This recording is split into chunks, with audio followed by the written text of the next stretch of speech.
Yes. What some people are calling early contender for pay-per-view of the year. What some people are calling one of AEW's greatest pay-per-view ever. All AEW Revolution 2024 has come and gone, and we are here to discuss it. Yo, people, what's up? It's your boy NK, the man of the hour, too sweet to be sour, and I'm always joined by my co-host, the UK's #1 black pro wrestling historian, the pro wrestling encyclopedia, Knowledge. How you doing, sir? Yeah, I'm good, NK. I'm good. I'm been a long day. I've watched Yeah, a lot of wrestling on a long day as well, and I got a lot to say. yeah, yeah. A lot to say. But we are not alone, man. We got friend of the show, family of the show. We couldn't do a Revolution review without him. My boy Atlas, man. How you doing, bro?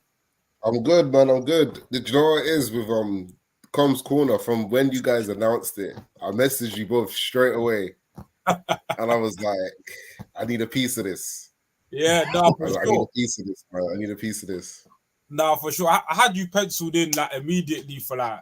I said, you know what? Let me save Atlas for like a noteworthy show and Revolution, man.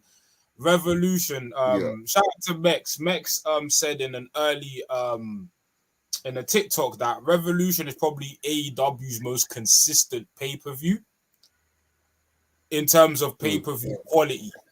In terms of, because I remember what Revolution 2020 was really good. That's the one that had That was a really good show. yeah, Hangman had obviously Hangman and Omega versus the Bucks. They had Sammy Guevara versus Darby Allin. It had Jericho Moxley. Had Pac. It had Pac Orange Cassidy. Darby and Sammy was on that. They had a really good match on that. Yeah, Darby and Sammy was really good. Revolution 2021. Obviously, I think that's the infamous barbed wire death match. Yeah, but That was a really good match. The work was really good. Really The work was really good. Yeah, The work it's just was the good. ending. Yeah. But you can't watch that match bell to bell and tell me it was a bad match because it wasn't a bad match.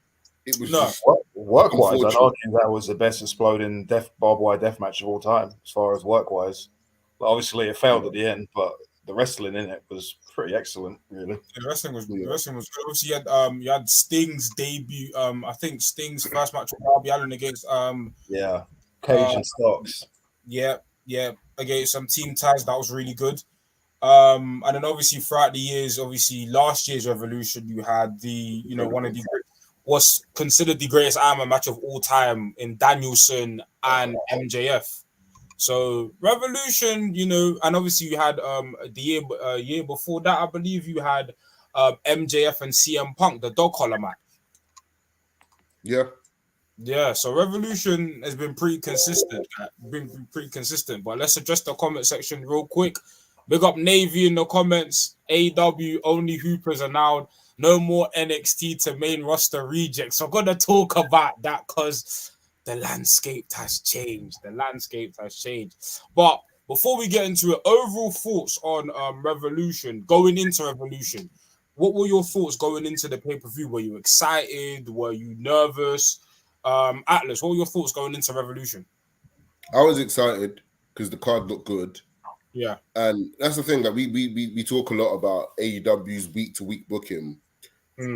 Other than World's End, I don't remember like the last like really, really bad.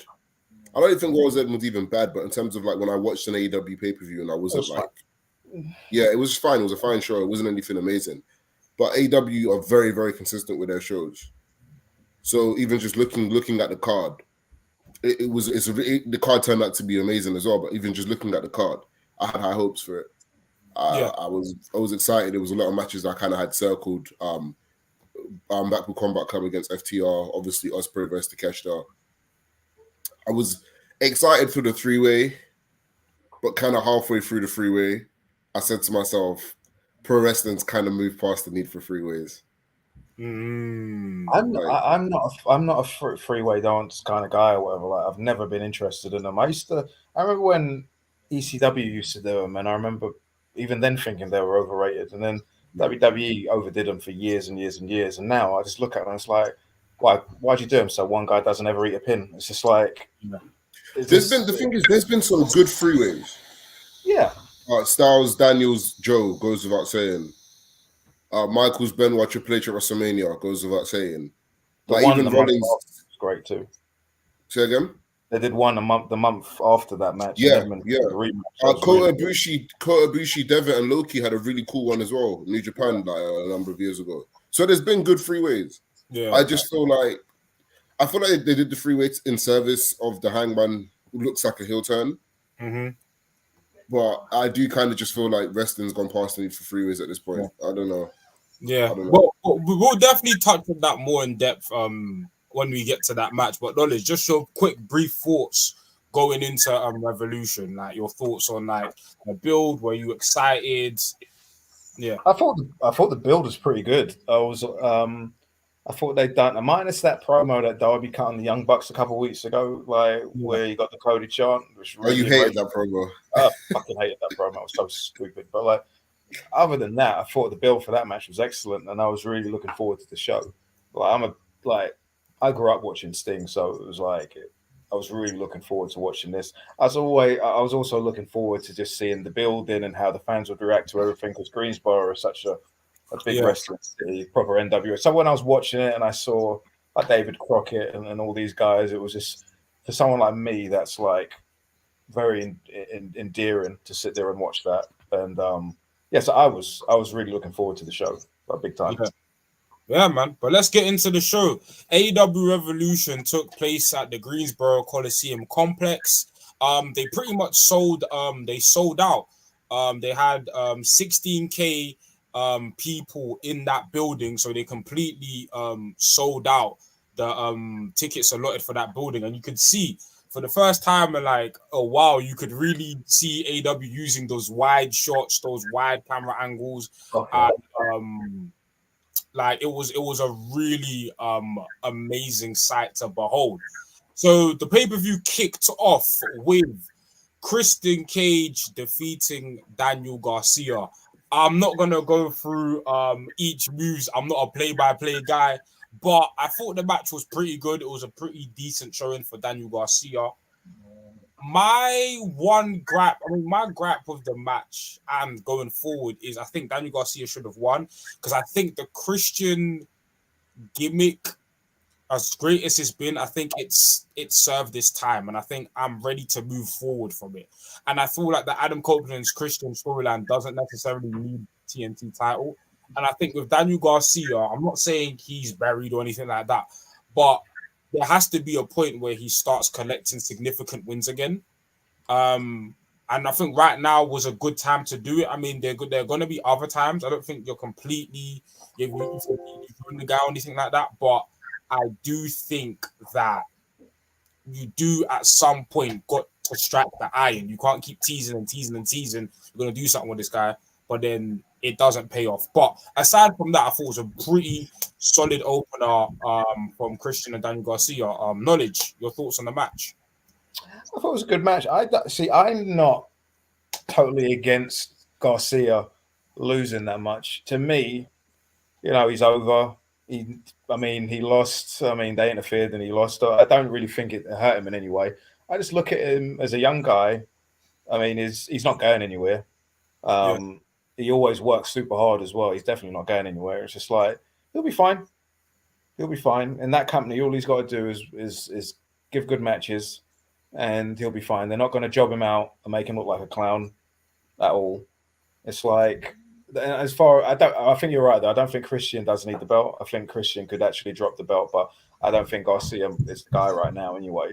The Edge and Christian program, as much as I'm enjoying it, it actually doesn't need the belt. But because of what happened at the last show, was it World's End when they had that match where Luchasaurus? Now that happened, I kind of feel that Edge needs to beat him for the title. But then when he has it, I don't know what that means, because once the belt is on Edge, I don't know what they do with it at that point, because I don't think Edge needs to have a TNT title. I really don't. But as far as the match itself, I thought it was a good match. Christian is just still really, really good. It's like I watch him and for a guy his age, he moves so well. His work is still top notch. He's such a good heel as well. It's like this might be, you know, as far as being a heel and everything, this might be the most rewarding run of his career in terms of just where he's come from and reigniting his career again. The guy is fantastic. Yeah, Atlas, your thoughts on the opening match? I think it was a fine opener. I agree. I do think Garcia should have won. I'm not too fussed that he didn't win because, like Knowledge said, he's a young guy. He's going to be around for a while. To be honest, I don't really have anything else to add because you guys have kind of covered it in terms of like Garcia's good. He's a young guy. He'll stick around. Christian's having one of the best runs of his career. And say what you want about the Edge and Christian feud. I'm not as hot on it. What I will say is that I don't think it needs the title. In any case, this was a good opening. I went 3 1/4, 3.5. Like it was a fine match. I went 3.5 on that one. I will say this about the Edge and Christian program. I wasn't into the whole thing at all. As soon as I heard that Edge was coming in, or he might come in, I was totally against it. You remember me, NK, complaining about it all the time. So I didn't think that they needed the guy. I think he should have stayed put. But I will say this, since he's come in, the guy's been excellent. Like everything about the guy. He's reinvented himself. He doesn't do those goofy Edge promos where he sits in the ring with the fucking spotlight on the chair talking about going to another place and all this nonsense. It's like he's actually a real person in AEW. You know, I can't take that silly shit. I really can't take that bullshit. And the thought of Edge sitting in a fucking ring with a spotlight on him, constantly talking about going to another place. I was dreading that, but he hasn't done it one time. Yeah. And, you know, I'm happy that the guy's in AEW. I think he's still really good. Yeah, his work's been excellent. Yeah, I'm gonna address some of their comments. Some of these comments I'm gonna save till later. So bear with me. But Navy, big up Guat, big up Dell. In the comments, triple threats are a great gimmick. More companies to implement three-way dance rules. I agree. You're gonna do them properly. Yeah. North Carolina is such a great wrestling state. Also the home of DPW. This was in the pre-show. I didn't manage to watch a lot of the pre-show, but I saw this. I don't know if you've seen the pre-show, but Jay White is so over. He cut insincere babyface promo, and the crowd ate it up. What are your okay? No, go on. So what are you gonna say? I'm gonna say no. What are your thoughts on like just Jay White? And obviously you were gonna touch on the promo, but your thoughts on that Jay White's current standing and any solution to potentially rehab him if he does need to be rehabbed. Go on, Knowledge. I think that people are overreacting to Jay White and where he is right now. I think he's going to be fine. It's not. I see the word buried being thrown around wrestling fans a lot, and I don't think they understand what buried means. He's not being buried. He's just not in a spotlight right now. He's got a program with a bunch of jabronis, and his group are a bunch of jabronis as well.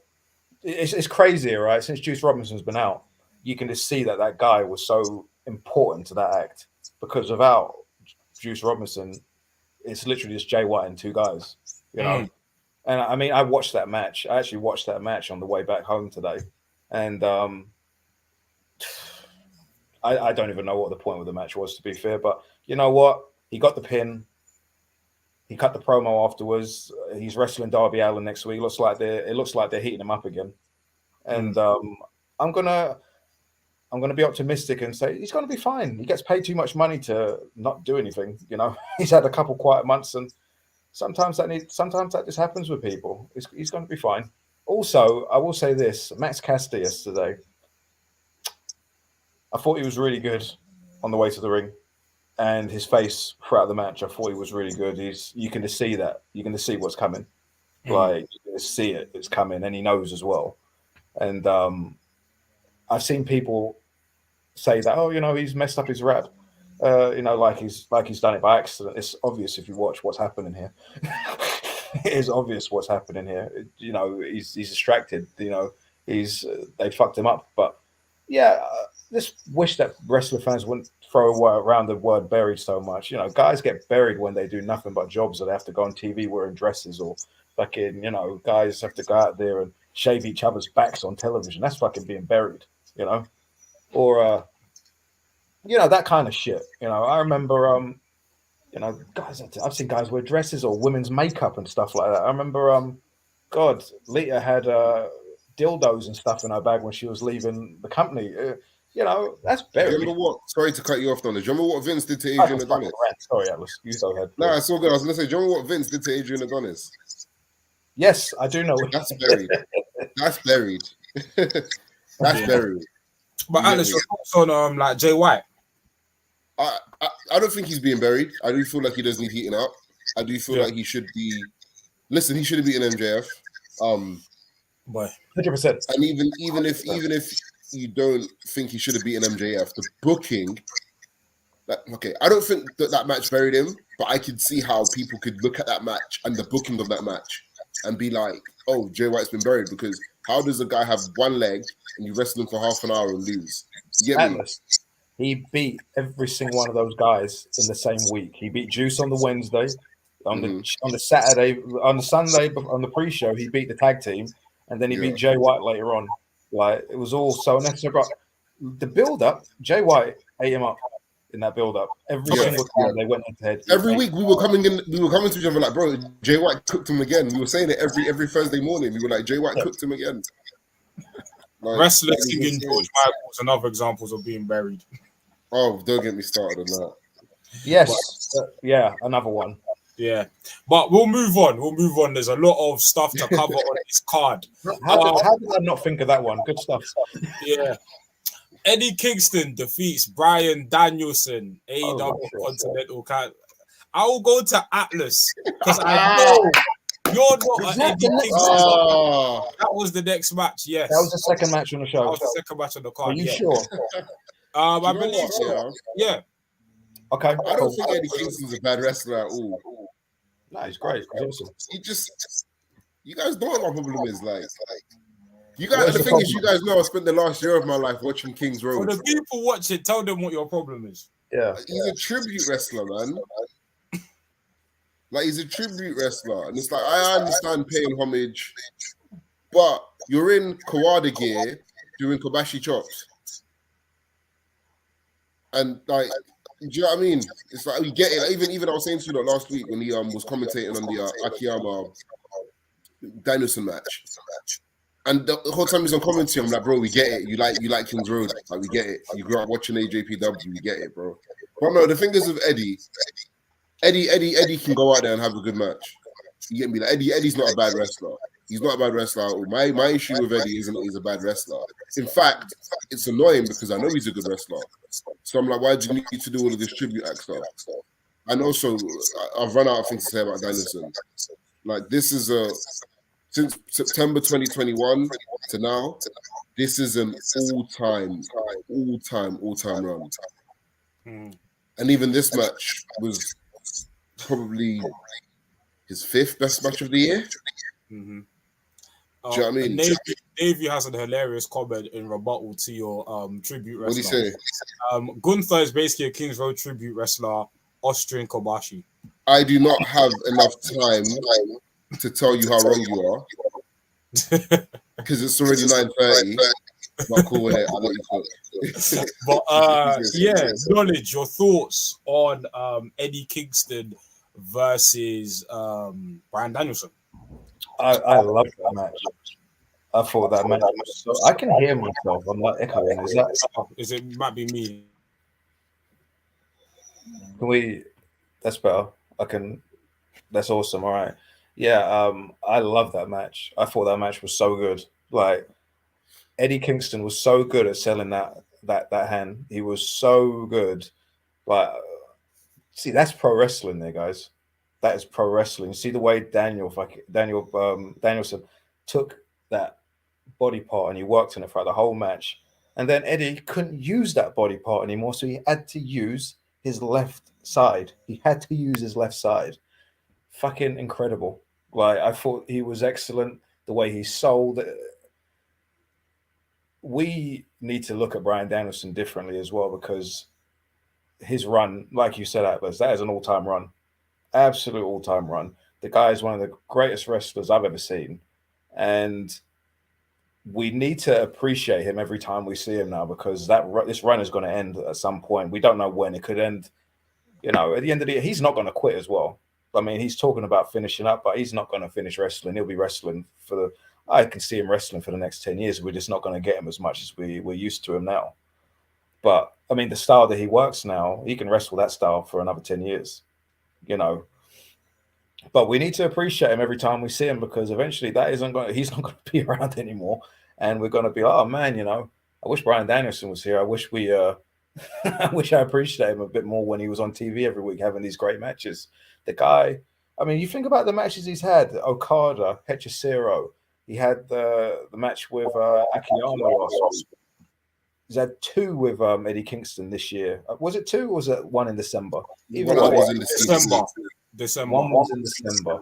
Well, ignore that one. He had one on Sunday. He had a match with Yuji Nagata as well on TV. The guy is just excellent, bro. Zack Sabre Jr. Holy shit! That match a couple weeks ago in New Japan. That was an excellent match, guys. Like all timer. We lost the prime of his career. We lost the prime of his career when he was wrestling for WWE. All right, and now, yeah, I said it. And now he's here, and we need to appreciate him. Am I lying? Hey, I would have loved to. No, see I agree. You say it all the time. They robbed us of his 2010 G1s, like seeing Danielson in them 2010 G1s. Oh my god! I'm grumpy and surly today. I'm watching this fucker wrestle Big Cass on fucking WWE television, and he's working Kane and all these other fucking stiffs, and he could have been, you know, they robbed us of his prime, and now we're here, and it's going to be over soon, man. Fucking. Do you know what is so upsetting as well? Not only did they rob us of Danielson's prime, but because of when he was in WWE, there's a lot of guys who aren't in their prime anymore, like a Naito, like a Tanahashi. You get me? That even the Okada match that I think was amazing. Imagine if they'd had that 7 or 8 years ago. Yeah. It's a shame. Yeah, it's a shame. Yeah, this was really good though, and you can't pay Danielson to not job. You can't pay him to not job. Like he is just he just refuses to not job. He's like Sandman. He just wants to lose all the time, doesn't he? Yeah, like it's insane. Do you know what? It kind of reminds me of like Shawn Michaels. Obviously, that run was amazing, but not as good as this. But Shawn Michaels' second WWE run, right? It wasn't as good as his Danielson run, of course. But he would just job. He would have amazing matches, but he would just job. If you look at all of the great matches Shawn had in WWE, his second run, he was just jobbing. All the biggest matches he had, he lost them. The Mania matches to Angle and Taker, and you know what I mean? Do you know what? Shawn Michaels on that second run, he said, I wish I remembered who he said it to, but he said to one of the wrestlers that worked there at the time, he said to them, people will say that winning and losing doesn't mean anything in this company, but it means everything. Winning is everything in this company, but you can lose and you could still, and you still get over like you won. This depends on how you do it. Yeah, it's true. It's true. Jericho does too many jobs and no one gets anything out of it. Like, for whatever reason, just loses too much. Yeah. I'm going to address some of their comments right now. Big up Dean Hawlett. I enjoyed Revolution. Really liking Kingston lately. 2, he's trying to tell a story each time he goes out there. Yeah, Eddie is brilliant. And Eddie Kingston is someone I want to highlight. Obviously, you guys have spoken about Danielson, and I feel like I said, he's one of the greatest of all time, and this run absolutely deserves his flowers. But Eddie Kingston's consistently when it comes to pay-per-views. Like I remember the match he had with Jericho. I remember the match he had with Punk. I think it was at a Full Gear. I remember the match he had with Miro. I'll say it right. I think that's the best match Miro's ever had in AEW. That came from Eddie Kingston. Oh, that was all out. Yeah, that was all out. That was all out 2021. Eddie Kingston, in terms of delivering a great match, he is super consistent. I'm quite high on Eddie Kingston. I really like him. The All Japan stuff doesn't bother me too tough, but I get why it bothers people. But it doesn't bother me too tough because I'm just like, me. It's all right. Do you know what it is? Because maybe it's just me. Maybe it's just because I'm the one who's constantly watching it. I'm constantly watching it like every day. So it's like I'm watching it. The thing is, like I said, I don't hate Kingston. I think he's good. He's a good worker. He's solid. He works snug. Like he's fun to watch. I just don't. You know what I mean? The reason why like the All Japan stuff doesn't bother me is because when have I ever seen on like Western like televised product somebody glazing All Japan Pro Wrestling? Yeah. Like openly speaking on a Western wrestling product, somebody's actively praising All Japan Pro Wrestling. So I'm for surprised. I'm surprised Yeah. we never got that gimmick in WWE where some guy was really into like Japanese, but he was a jobber. You know, like he was just a goof. Like he was some small baby face who was just into Japanese pro wrestling, and they just job him out every week. Vince would rather just job the Japanese out and cut out the middleman. Yeah, but yeah, for me, it's just like for somebody out there who's like maybe less familiar with like All Japan, but realize Eddie Kingston's out. Who are these man Eddie Kingston keeps talking about? And so for me, I'm like, you know what? If it's bringing more people to watch Kings Road wrestling, to watch All Japan Pro, then for me, it's all good in my books, innit? So I don't mind it as much. But I hear it. Sometimes the cosplay gets a bit bad, but for me, it's all I think of the greater good it's doing. And for me, I've never seen Japanese wrestling being praised and heralded on a national wrestling product the way it's been in AEW right now. So it is what it is. They need video packages for those wrestlers, though, you know, so we can. Because if I hear names and I don't know who they are, I just melt. I'll find Tony myself. I hear the next match, I don't know who that is. The next match, we got the All-Star Scramble match. This was supposed to be Meat Madness, but then a few people got injured and it turned into the All-Star Scramble. Respectfully, this match shouldn't have been on a pay-per-view, in my personal opinion. It took up time, especially once we get to the end now and we're having to rush Sting's final promo and you can't get the final promo on the pay-per-view. Yeah. This match should have been sent to the cutting board, respectfully. It was fine, it was okay, but it didn't. I don't think anybody's gonna go back and revisit this match or remember this match outside of. Yeah, I don't see this match as being memorable in any meaningful way. There was some decent work.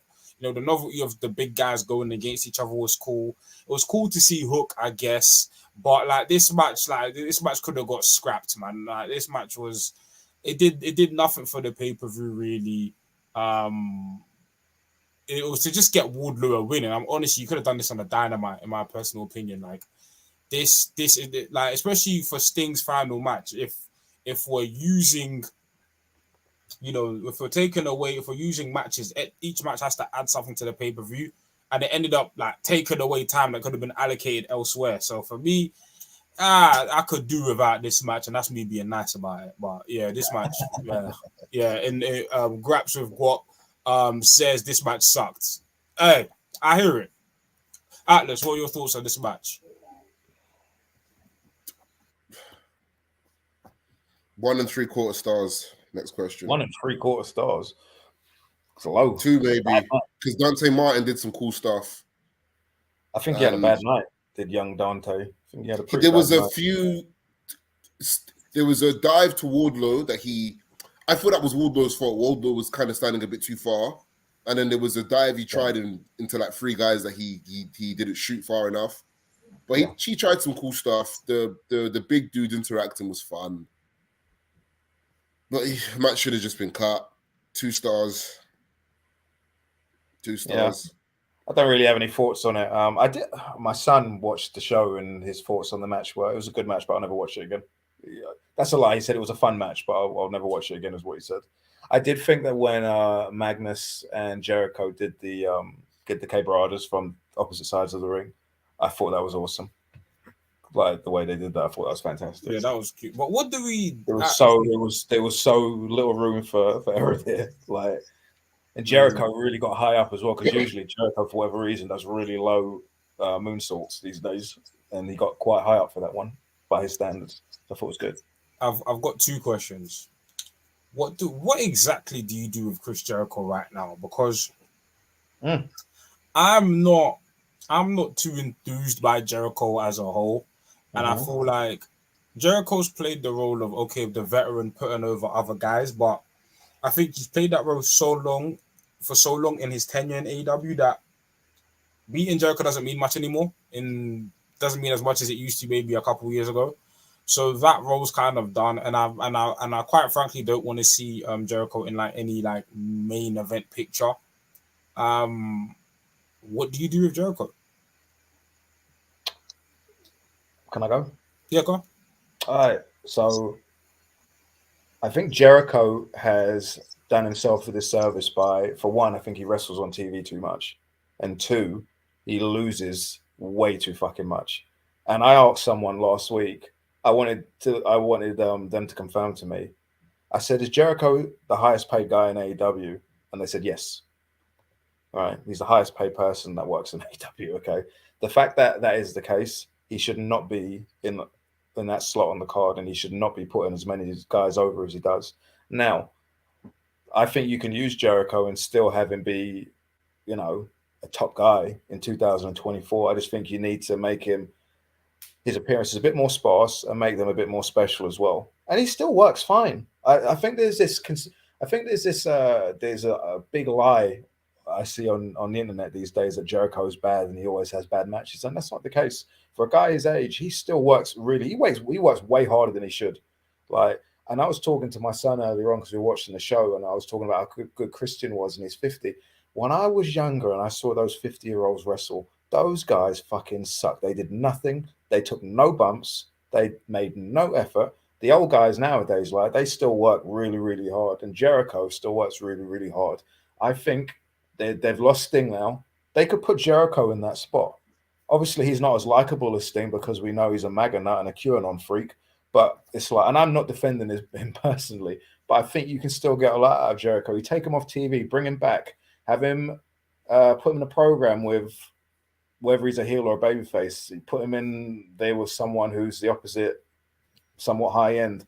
Work a couple-month program with him. Have a big match on a pay-per-view. He can win, he can lose, it doesn't matter. Or you can just take him off and bring him back, and then he just beats undercard guys, and you have him feel special. You have him with a big entrance and the song, and he can go in there and he could beat, Scorpio Sky or wherever the hell you want to put him in there with, some low card guy. You can still do that with him. I just think the current incarnation of Chris Jericho, the way he's used and the way he's actually used himself, he's worthless at this point, unfortunately. Atlas, any thoughts on Chris Jericho? Okay, now I'm gonna give you this a second one. What do we do with Wardlow going forward? And I'm gonna let you ponder on that while I answer some comments. But I'll do some comments about Jericho. Absence makes the heart go fonder. That was from Navy. And then Graps with Guap. Jericho's overexposed. He loses too much with no real upside to his losses. Beating him doesn't feel important. Okay. He lost to Will Hobbs a little while ago. What happened to Will Hobbs after that? He joined Don Callis' family. He was in Don Callis' family just doing but nothing. What did he do after that? Nothing. Even when he did the program last year with Ricky Starks, he lost to Ricky Starks twice. What did they do with Starks afterwards? Not much. Exactly. Jericho gave his all to these guys, made them, put them over strong, and nothing happened to them after that.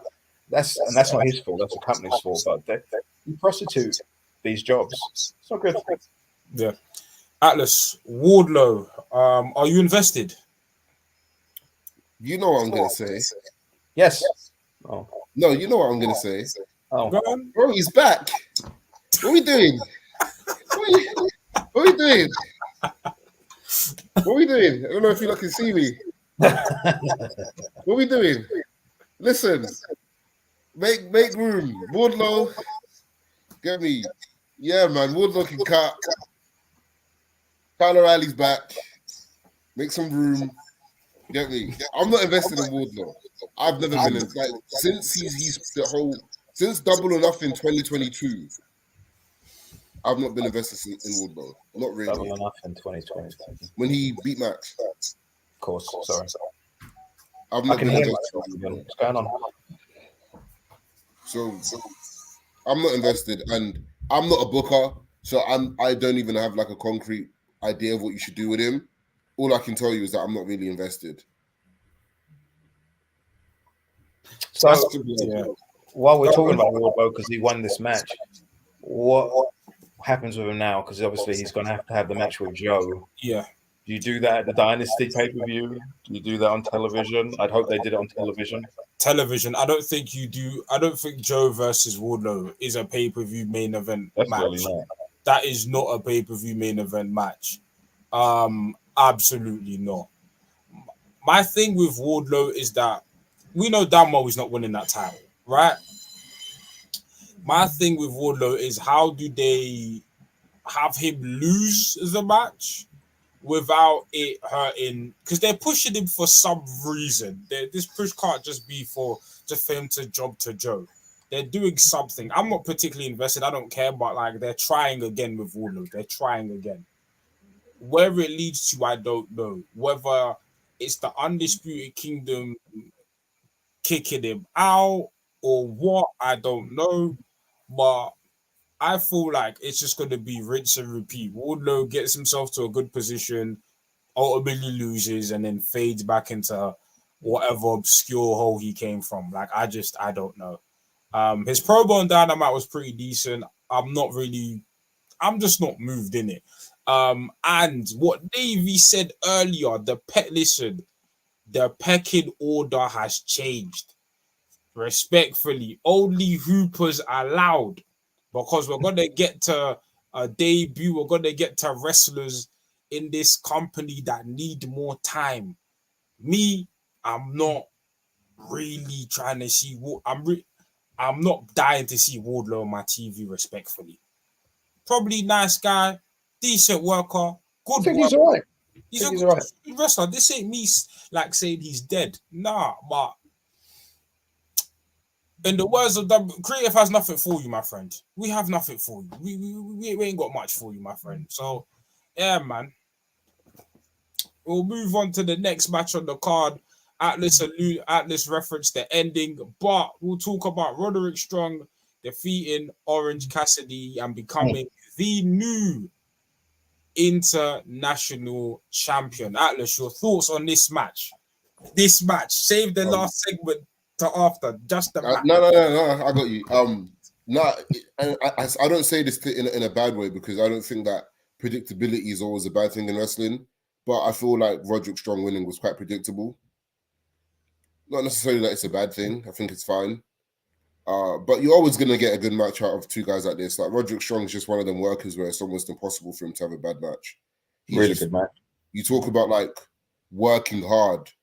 Like, he works like 100 miles per hour every single match he's in, and some like that Brad Baker spot on the turnbuckle was crazy. Yeah, that was just a really good match. It's a really good match. This is like mid-card work rate. Do you know what I mean? Like upper mid-card work rate that you want that on a pay-per-view. Really good match. I really enjoyed it. There was a comment earlier that I missed about Chris Jericho, so I'm just reading it out now. Big up Gabe the Kid. Why do I oddly see Jericho being Okada's first feud? I beg not, though. But yeah. Knowledge, your thoughts on this match, and what does the future hold for Roderick Strong when it comes to this international championship? He's going to have really good matches on TV every week. That's great for me. I like wrestling, so it's really good for me. I will say this: I watched the match, and he looked absolutely excellent in that match. His shit it looks so snug. Like, he's such a good wrestler, and it's like, because I don't really see him wrestle that much anymore. I'm not saying I forget that he's a good wrestler, but I'm always reminded when I see him in that kind of spotlight. He's absolutely excellent. Orange looked really good in the match too. But yeah, I just watched the way he worked over the back, and I was just like, there's so many back breakers. I mean, that's another thing as well. AEW are really fortunate to have guys like him on their roster, because that guy is going to work every single week. He's going to go out there. He's going to make the best effort he possibly can. He's going to give you some fucking fantastic work as well. The guy is excellent. That's the thing. You watch the guy, and his moves look so... they look like they fucking hurt, bro. Like, everything looks painful. And that's what wrestling's supposed... It's like, you know, when you watch someone like The Miz, and everything just looks like shit. It doesn't matter what the fuck he does. He just looks like shit. His punches look like shit. His kicks look fucking terrible. His moves look horrendous. He runs the ropes like he's running 5 miles per hour. It's like everything looks like shit. You made it at WrestleMania, though, bro. Yeah, I know. Yeah, you know, whatever. Mr. T fucking main event in WrestleMania too, but not that he's famous to be fair. But Bundy did. How about King Kong Bundy? How about that? Or, you know, oh shit, Yokozuna main evented too. But I mean, like, yeah, I mean, Roderick Strong is just such an excellent pro wrestler. Like, and I pick on Miz. He's the first guy to come to mind. He's not the only one. I can think of lots of guys that look like shit that wrestle every week on television. But it's just like you watch the match, and it's just like, don't get me wrong, that match was so good, easy like 3 3/4 going on 4-star for me. That's how much I enjoyed it. I love the way he worked over Orange Cassidy's back, and also he beat him clean. There's no need for any bullshit. I could have sworn that those guys were going to come out and help him win there. There's no need for it. Beat the guy clean. And you know what? Orange Cassidy needs to get off TV for a while, take a break, and he needs to come back. And we need you to move up now because I don't know what the fuck happened. He beat Moxley. And when he beat Moxley, that should have been his time to move up the card. And then, if anything, he beat Moxley. And then he just kind of went down the card by wrestling, you know, your Kip Sabians and all that on TV every week. And I was like, you were doing that before, bro. Well, go away, come back and have a feud with some heel, some upper mid card main event heel for a bit. Yeah. And, you know, that's where he belongs. The guy's fucking up. After all these years doing the same fucking shtick, the guy is still over as hell. That is a testament to him and his talent. That's how good he is. Yeah. Big up Navy. I love Roderick. Gabe the Kid. I can't believe Roderick Strong is 40. Cool. Yeah, that man is a certified hooper. Let's fucking go knowledge. I think Roderick Strong winning the championship, like Alex said, it was predictable, but I think it was super necessary. Roderick Strong puts like for me, it's the pace he works.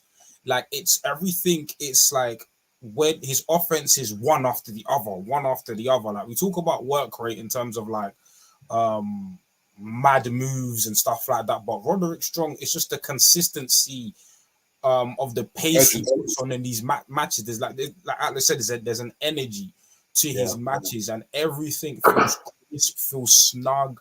It's Roderick Strong is just one of those wrestlers that he never fails. He's so consistent at what he does, and I feel like he's the perfect person for that international championship, because like I could watch him on a Dynamite week after week after week after week just defending that title.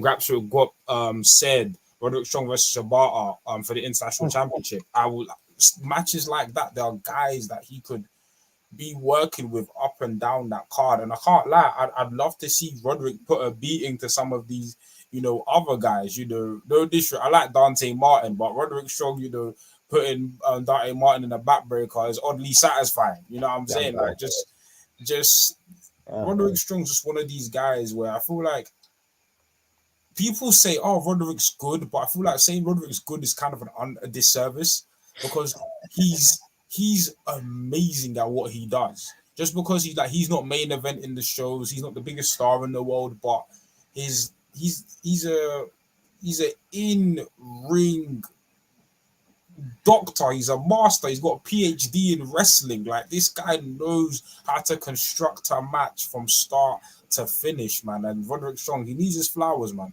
He needs his flowers. Do you know who else needs their flowers? Kyle O'Reilly. Atlas, please proceed. My boy. Listen, yeah. Do you know what? It was, it might have been like 2:30, 3 o'clock. And I'm not reading that. Stuck up behind him. And I'm in my bedroom like, Kyle O'Reilly. Do you know what? Because I predicted he would come back. I predicted he would come back at Revolution. And man, do you know what? Honestly, all jokes aside, it's been almost 2 years, man. And I followed like Kyle O'Reilly in his career quite closely. So I know he had a lot of issues with the surgery. Obviously, his diabetes kind of played a role in his recovery. So there was a while where people weren't even sure if he was going to be able to come back. So even just on that level, like a human level, regardless of him being one of my favorite wrestlers ever, on like a human level, I am just happy to see him back and see that he's healthy and ready to work. And then on like a level in terms of the show and the company, obviously he will forever be linked to Roderick Strong and Adam Cole. So obviously there's going to be some kind of story there. I don't know if he goes face and fights against them. I hope he turns heel and joins them. Unfortunately, Bobby Fischer's cooked, so we won't be seeing him back in the company. But a Red Dragon reunion tour. I ain't gonna say no. He looked like David Von Erich when he fucking came out. I was like, he come out with a long hair, and I never really noticed, but he fucking looks like David Von Erich. He comes in, he's got the hair, and I was like, what? And that's when it kind of hit me who it actually was. He should keep the long hair, I like it. I think it's a different look.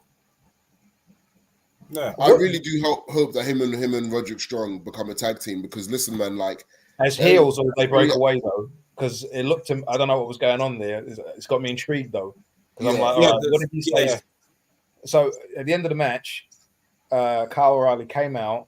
He confronted the Undisputed Kingdom, and everyone looked a bit unsure as to what was going on. Kyle O'Reilly smiled, and he hugged Roddy, and then he whispered something to Roddy. So, excuse me, Mike Bennett gave him a t-shirt, his back. Undisputed Kingdom t-shirt. He didn't put it on. He gave it to Roderick Strong. He hugged him, said something to him in his ear, and walked out. And everyone looked perplexed. So I don't know what that means. Does that mean that are they teasing that the two of those are going to go fly solo? Is it this prolonging the fact that he's going to join them? Which either one is good for me. I don't care. Like, get Wardlow up out of there. I think the signal was there's a fraudulent member amongst our ranks. Get him up out of there. Get Wardlow up out of there, and then let's do Roderick, the Kingdom, and then Adam Cole and Kyle O'Reilly. Man, that's it, man. That's. I haven't said it on this platform, but the Kingdom, we really need to see those guys wrestle on TV more, because they're such a good team. Yeah, they're a really good team, and like we need to see those guys. I don't care if it's Rampage or whatever. Just have them have matches on TV, because they've got all these great tag teams in AEW. We don't really see them wrestle that much, Hey, like they're an excellent tag. They're an excellent team. There is a tag team. They even had that match with Orange Cassidy a couple of weeks ago, Texas Death Match, which led to a regular match for proper Vince Russo type booking there. But he was excellent in that match as well. Yeah, absolutely excellent. There's a tag team tournament coming up soon, which we will address. I think here's a comment here. I think the play will be Kyle O'Reilly and Strong versus the Kingdom, with Adam Cole playing both sides. I like that. I'm here for the Graps. I'm here. I like that. Yeah, listen, as long as I get my Graps, I don't care how I get it. As long as I get my Graps. Yeah, man. Next match on the card, Blackpool Combat Club defeats FTR. You know what? When this match first started, I can't lie, the first maybe 10 minutes, I was like, I don't know, I ain't feeling this. And then, like most FTR match, I always have like this push and pull with FTR matches where it's like, the first couple minutes, I'm like, I ain't feeling it. And then they always win me by the end. But before the match even started, man, the Blackpool Combat Club entrance, man, with the whole barge. I know knowledge like that. I know knowledge like that one. I was explaining to my kid what that was, because he doesn't know. I was explaining to my kid, the fact that they were coming out and the shoulder pads and what that meant in that building, and he got it. My son's he likes hearing stuff like that, so I can bore him with my little stories or whatever. But yeah, I marked out when they came out in their Road Warrior shoulder pads. I thought that was awesome. I just wish they had face paint. I thought if they had face paint, that would have been excellent. Yeah. Face paint would have been cool. But just seeing Moxley. Let me talk about Moxley real quick. Moxley's somebody who's kind of done it all in AEW, but we're still not bored of him, and I think that's a testament to how good he is, because he's won multiple championships, he's up and down the card, and he's essentially, right, for all intents and purposes, he's doing side missions, but he still manages to be a super engaging presence in AEW. And I think that's just down to booking to a degree, but I think it's down to how magnetic he is as a personality. And how interesting John Moxley is, because everything that John Moxley does, whether it's on the higher end of the card, we literally just spoke about it when he was in the mid card picture with the All International title. John Moxley is just one of these figures in AEW that is a constant, and we just can't get enough of him. And I just think like he's somebody like when it's all said and done, we're gonna look at this AEW run and be like, wow. Just in terms of not only match quality but variety as well, which is something I never really thought I would get from like Dean Ambrose when I was watching him in WWE. Because for full disclosure, I hated Dean Ambrose in WWE. I thought he sucked. Yeah, me too. Sucked. Me too. Like he was my least favorite member in the Shield. Like when they were in the Shield, it was cool. Like he was a good promo, but like some of his solo stuff, I thought like Seth and even as bad as Roman was back then, were miles ahead of him. And just to see like the 180 he's done for me perception wise and how he's become literally like when you think of AEW, one of the first people you think of is John Moxley. Just to like, I don't want to say the resurgence, but just like the reinvention that he's done on his career and is incredible, man. But yeah, what are you man's thoughts on John Moxley on the match? I'll go with Atlas first. I really enjoyed this match. I do think the first 10 minutes were a bit shaky. I agree. Not shaky, it wasn't really much going on.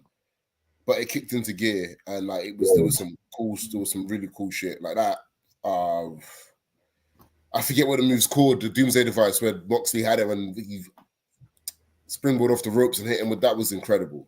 Oh my god, the way that landed on his shoulder, holy shit, that was brutal. Cody was incredible, man. Like he's just, you know, when like a great athlete just understands the work, it just makes it so much better to watch. And he's just, and it's cool to see like I mean, I guess you could call Claudio a fringe main event guy, but Mox, who's one of the biggest stars in the company, it's cool to see them having like meaningful tag team feuds. Do you know what I mean? Because you're kind of giving credence to the tag team division, where these guys are having a big feud with one of the major tag teams in the division. But no, I really enjoyed this match. Really, really. It wasn't the best match in the night, but it was my favorite match in the night. Yeah. But it wasn't the best match, but it was my favorite. It's the match I'd probably rewatch the most if I was going to rewatch matches from this card. I love that match. It was such a 1980s Crockett style tag match. It was a bit of me, that match. But I thought FTR, especially Dax Harwood, I thought he was excellent like in that match. I think what NK said about Moxley, you think about how long he's been around and how good he's been. There's so much more for him to do. Think of all the programs in AEW that we haven't even had him. He hasn't even had yet. He hasn't had a program with Ospreay. Hasn't had a program with Okada. Hasn't had a program with Takeshita. Like the Bryan Danielson feud can happen again. He hasn't had a program with Claudio. At some point, those lot are going to break apart. At some point, it's like him against Joe. Him and MJF have wrestled a couple times, but they haven't had long programs together. They could do that properly, and him and Swerve could have a program. There's still so much for him to do. And on what Atlas said about him being in tag teams, I think WWE really poisoned fans' minds in terms of how they book main event guys, because in WWE, when guys, they were always in the main event guys were always at the top of the card in the world title picture. It's like, and if they weren't in the world title picture, they were always feuding with other main event guys.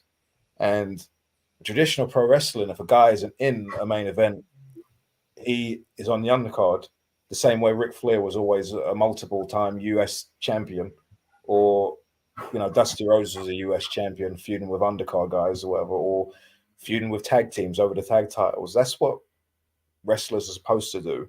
And it's great that Moxley is actually having these matches on television. I mean, that was a long match. It was a long match, and he worked so hard in that match as well. I just think that the amount of wrestling that we get on television these days, we should be so grateful that we're getting this, because like, think of that match and how good it was. We get so many, we won't even remember this in 2 weeks. And that was such a good match. Like, we're sportless wrestling fans. We really are, guys. It's mad. Okay. Sorry about that. Yeah, we'll go on to the next match. We have got Timeless Tony versus Diana Purrazzo. I didn't watch this one. I'm on the front. Atlas, what are your thoughts on this match?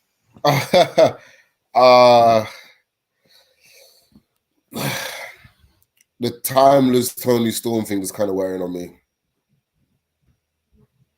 Tell me about the match. Let me guess.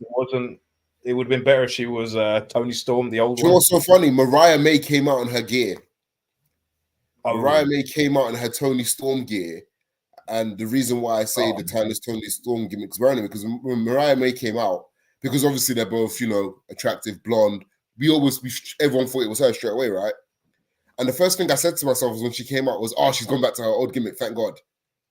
That was the first thing I said to myself. But then when I found out it wasn't, I was like, And I was kind of half watching the match, and they're just moving a bit slow. Like, the work was, I don't know, I couldn't even really... But Deanna said to her in the build-up, I want the old Tony Storm back. I just assumed that she'd fucking come out in the old gear. Yeah, Mariah May came out in her gear. I feel you know what? I like the timeless Tony gimmick in isolation. I think in the beginning I was off on it, but I think it really works. And especially, for example, like if you watch the media scrum afterwards, I think Tony in this gimmick is absolutely hilarious. And I feel like I'm not as down on the timeless Tony gimmick as a lot of other people are. But the problem with the gimmick is that it forces her matches to be super contrived and gimmicky. And Tony Storm is an amazing wrestler. But Tony in this gimmick, the timeless Tony matches aren't great, in my personal opinion. They're not great. And especially for someone like Deonna Purrazzo, where she kind of got over on she's like a really solid wrestler, like overall. This match was marred by having to be put in the confines of a silly wacky gimmick. And that's the thing about when it comes to wrestling, for me, a gimmick should be something that enhances a match or enhances a character, but doesn't take away from the actual match itself. Because the way I view pro wrestling is the build, the storyline, the promos, their promotion. You are promoting a match. You are trying to get asses in seats to see the match. But at the end of the day, the match is paramount. If what you're doing is taken away from the actual quality of the match, stop doing it. Stop doing it. And for me, as much as I do get enjoyment from this gimmick, Tony needs to figure out a way to do the gimmick without compromising the quality of her matches, because right now she can't do both. And Tony Storm is too talented a wrestler for me to be getting 45% of what she's capable of in ring. Yeah. Graps of Guap says this match was toast. Tony was working very differently from her usual style. Something wasn't clicking. It's the gimmick. It's the gimmick that's not clicking. The gimmick doesn't allow her to have good matches. Like this all the shtick. And you know what as well? I don't even mind the gimmick. Just keep it away from the world title. They have invested way too much into this women's division nowadays in terms of spending money on Mercedes, getting in Megan Bain, probably got Camille Britt coming in as well. You're spending way too much money to have these women coming in and have to deal with that bullshit as the fucking world champion. And you know what it is as well? Put the other belt on her, the one that Jade had for all that time. Put that belt on her. That's fine. Secondary belt, not the world title. Come on, Mercedes is going to come in and deal with that shit. But, stand on the other end of that nonsense. Nah. Or, someone serious like Camille's going to come in and have to stand on the other end of that nonsense. It's like, you do that and you keep that over there with your, you do that on your undercard of Collision or whatever with the TBS title. Get the women's title on someone who's actually going to have good matches. Because, look, I didn't watch the match. I probably won't ever go back and watch it as well. But I bet it was the worst match in the show, right? Yeah, right? Let me have a look. Yeah. All right, fine. It's the worst match on the show. All right, now there was a time in AEW when Toni Storm was champion before, when she was having these matches. And do you remember the era when Jamie Hayter and her were having really good matches? She was interim champion. She had great matches with Hikaru, Jamie Hayter. Toni was putting on absolute bangers. Real good. Her and Jamie Hayter were working, all right? Those matches on pay-per-view were not the worst matches on the pay-per-views. They were really good. The only matches that were bad on TV consistently were Jade Cargill's matches when she stank up the fucking joint every week. You know what it is? It's like, we're at the stage now where they're really trying. Right? They're really trying. They're fucking. I've got all these women coming in, and we, as fucking wrestling fans, we expect more. Like, and we were getting somewhere, and now you kind of regressed back to the bullshit, and we don't need that anymore. So get the belt off her, and let's move on. The issue is as well, I think the reason why like I'm a bit nervous about the Timeless Tony stuff is because obviously they've got the Mariah May storyline going on, and I feel like that's going to somehow revolve with the belt. I don't think that doesn't even need the title. It doesn't need it's the like belt. Edge and Christian, what you guys were saying earlier on. It doesn't need the title. This thing with Mariah May and Tony Storm does not need the title. They can do that without it, and they can move the belt to, I don't know, whoever, someone who can work. Yeah, because I just feel like Tony's just like with this gimmick. Like I find it entertaining, but like as the women's world champion, like AEW, listen, it's a company where I expect bangers. I'm so sorry, like AEW is a company where I expect good wrestling. Like good wrestling is the standard. Everything else is sprinkles and icing on top, but wrestling is the foundation of this company, and anything that compromises the quality of the wrestling, I'm so sorry, needs to be tweaked or it's got to go wholesale.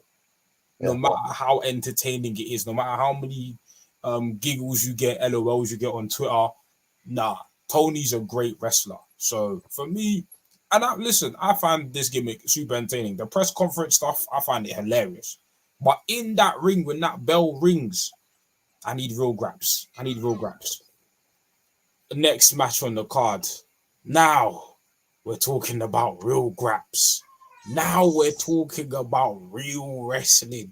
We're talking about real. Listen, I'm just gonna open Mystic's comment. Oil Ospreay is one of the greatest on the planet right now. That Takeshita match was insane, bro. Listen. Like I said, I'll go back to what Navy said in the beginning because it's very important. AEW, only hoopers allowed. No more NXT or main roster rejects. The quality has shifted. And this isn't just Will Ospreay. Konosuke Takeshita.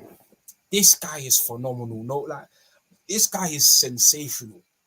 He's absolutely sensational.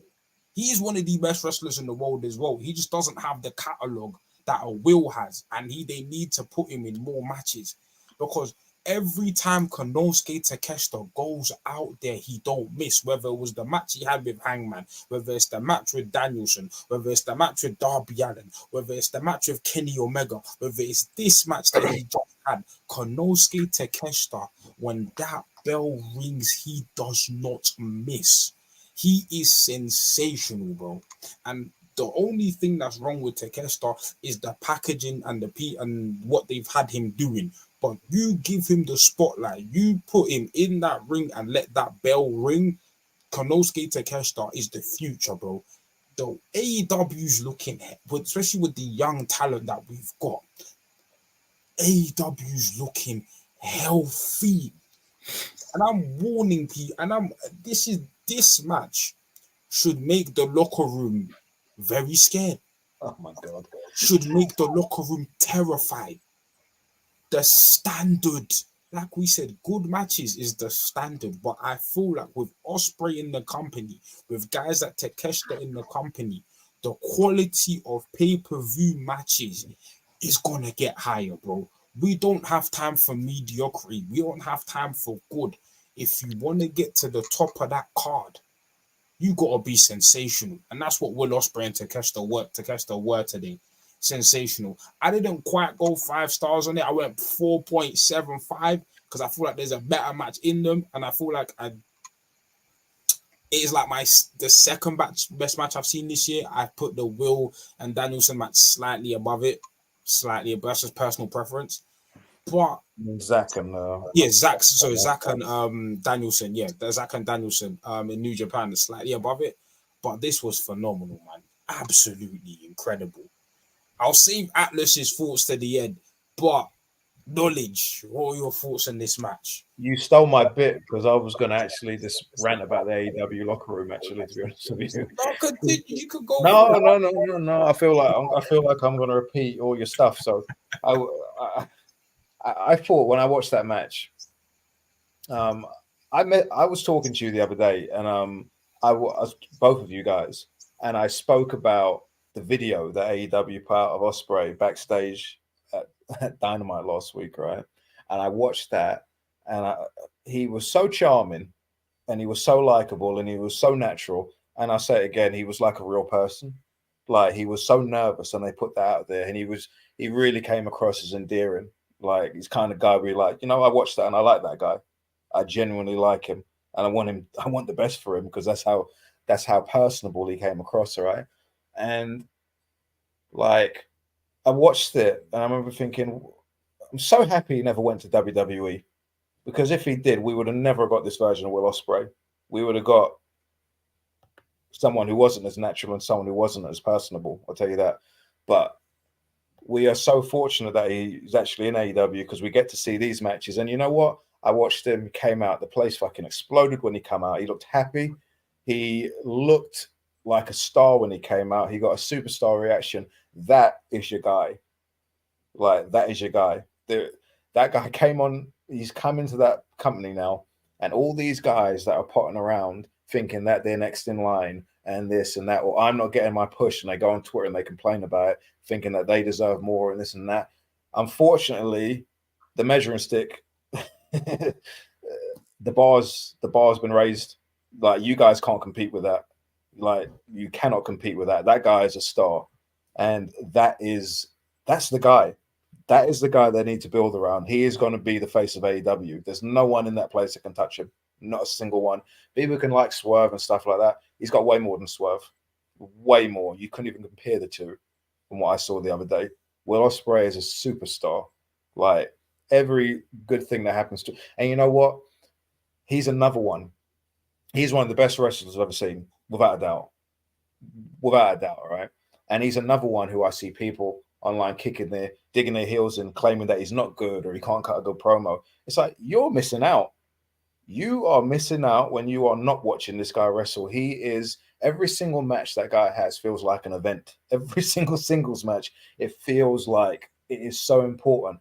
He is a star. He puts in effort. Do you remember when he was on the show and I asked him, I said, how do you work so hard in front every single night? It's like, it doesn't matter who he's in front of. The guy works like he's in a Wrestle Kingdom main event. And like, the guy's just got so much, man. So much. I've got every faith in them with that guy, because he's going to win the world title at Wembley, and we will all rejoice, because we were there from the start of it, and he deserves it. Like, I cannot wait to see what happens with this guy over the next few years. Like, superstar. Atlas, your thoughts, please. First of all, I agree with everything that both of you said, and we'll give Ospreay his flowers, and Ospreay will get his flowers from the right place. But just on Takeshita, I challenge anyone to name me 10 people in the world who are better than him bell to bell. Oh, he's awesome. He looked great. That blue Thunderbomb spot. Oh my god! Oh my! Came out of nowhere. I did not see that coming. Right. Oh my! And Ospreay's not a small guy. Like, he's not doing that to Darby Allin or Sammy Guevara or Jungle Boy. Ospreay's like 6'1", 6'2", 230. You get me? He's not doing it to incredible. When I watched the match live, I was in two minds about it. There was obviously amazing work, but when I rewatched it, not 4 a.m. in the morning, I was okay, yeah, like, these boys got it. And when I'm watching the match, it's not even like we can sit here and list off spots and big moves, and for me, just watching the two of them, you talk about like the ceiling is higher now, the levels are raised. Just watching them run the ropes, bro, the way just running the ropes. You know me and running the ropes, bro. Yeah, like, just watching them run the ropes. I'm like, holy shit. We are watching like two of the best in the world. This is like, this level, this quality of wrestling is just, look, man, people can like what they like. People can, if you want to watch your pay-per-view that has an hour between matches, okay, fair. This is what I've come to see. You get me? This is that multi-syllable lo-fi rap. You get me? This is that scaring the hose. But this is that pure, this is what I've come to see. I went forward got lyrics to his song, so you can sing along to that too. Literally, like listen, man. I went 4 3/4. I think there's meat on the bone. I think this is going to turn into some kind of feud. But what I like about this match as well is that it didn't need some long, convoluted story. It was Don Callis saying, "He's good. They're going to wrestle each other." Listen, that's what you need sometimes. No, I know, but from his perspective, and if this was real, it'd be like, why would you do that, stupid? Do you know what I mean? Like, why would you get your two boys to fight each other? There's no need for it. Friendly composition, but match of the night. You guys have said it all. Match of the night. Listen, Oh man, I tell you what, Takeshi's German suplex, right? That German suplex that he caught Ospreay with, the bridge on that was so incredible. His nose was touching the mat. His nose was touching the mat. The bridge was, oh my god.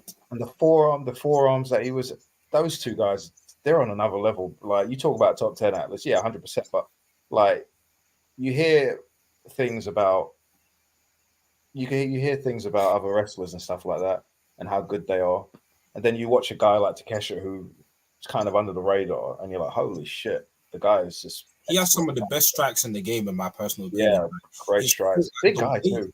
The way he's fought, like I've noticed it so consistently.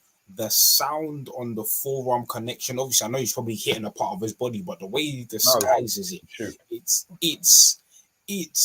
it's masterful. And the like, bro, when you said these men were running the ropes, watch when these men run the ropes. The whole ring is shaking because they're hitting the ropes with that level of just ferocity. And like you said about Roderick Strong, and the thing about Ospreay's game, in recent memory, is like I've always said, people who think this is the same Ospreay that was wrestling Ricochet are stupid. And that Ricochet match was good, by the way, but he's evolved. Ospreay, I always say this about wrestlers, and we said this earlier. Every move in this match had the intent to hurt the opponent. Every move was vicious, and Ospreay, I'd say that the last 3-4 years has had like a viciousness and aggression to his wrestling. Every move is venomous. Yeah, he has his displays of athleticism, but there is an intensity, a level of malice to Ospreay's wrestling, and Takeshita as well. Just when these men were trading forearm after forearm, that brainbuster spot to the turnbuckle that hit Ospreay's back. These men were out here really trying to hurt each other. This is real men. These are men. Can I just say another thing as well? Sorry to cut you off, but I get really annoyed when I see people online saying stuff like, "Oh, Ospreay does the same moves," and it's like, it's his moveset, right? Like, Knowledge is a boxing historian. No one ever said, "Oh, Roy Jones throws his left hook too much." Like, no one ever said that. Like, no one ever said that. No one ever said Sweet Pea shoulder rolls too much. Do you know what I mean? Like, it's his moveset. It's a moveset.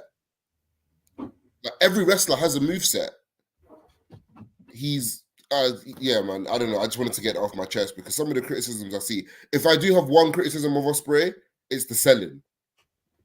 The selling can be a bit inconsistent sometimes, but that would be the only thing I could say about him. But I think people just, because we've had the conversation before about people still trying to paint Ospreay with the same brush they were painting him with in 2016. And it's like, no, he's a completely different wrestler. He's a completely different wrestler.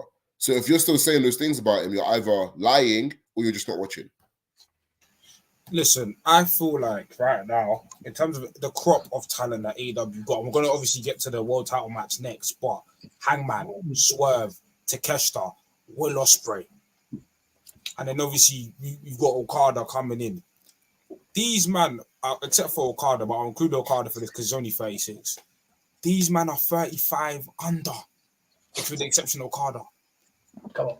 These men, you build the company around these guys. I'm telling you, the levels are different. Hangman and Ospreay will feed families. I'm looking forward to that. Swerve and Takeshita will feed these man. You build the company around that core, and that talent is young. That's the thing about this pay-per-view. We'll get to the main event, but the thing that I took away from this pay-per-view is that the future, if booked correctly, because we've seen companies mess up, talented rosters, WCW, but TNA, but Jesus. But if you book the roster correctly, we will be eating good for years upon years. This is one of the most stacked and talented rosters, and it's only gonna get better because we've got Rainmakers on the way. Oh my god. What a match. What a match. Just bravo. Take up. I can't wait to see Ospreay. Even Takeshita, but the thing about Takeshita, please have him on Dynamite winning. That's my one thing. Just have him on Dynamite winning. It seems to be impossible. I don't know why. But... Win. There's so many guys he could be defeating. Tell Miro to eat a pin. I don't care. Tell Malachi Black to eat a pin. I don't care. These men need to be losing to Ricky Starks. Ricky What do you do if you want to leave? You can all eat pins on the way out. Eat pins from Takeshita. Takeshita should go through these guys. Let him go. Wonderful professional. This is move on to the triple threat. Yeah. One more thing. This is why I watch wrestling. This is why I watch wrestling for this. You can don't get me wrong. I love storylines. This isn't me saying I don't like them, but storylines should build me to this. The direction the storyline leads me should be this. This is what we want. This is Graps. This is wrestling. Monologue over. Next match. We got Samoa Joe. So this is Sir Strickland versus Adam. Put your finger up.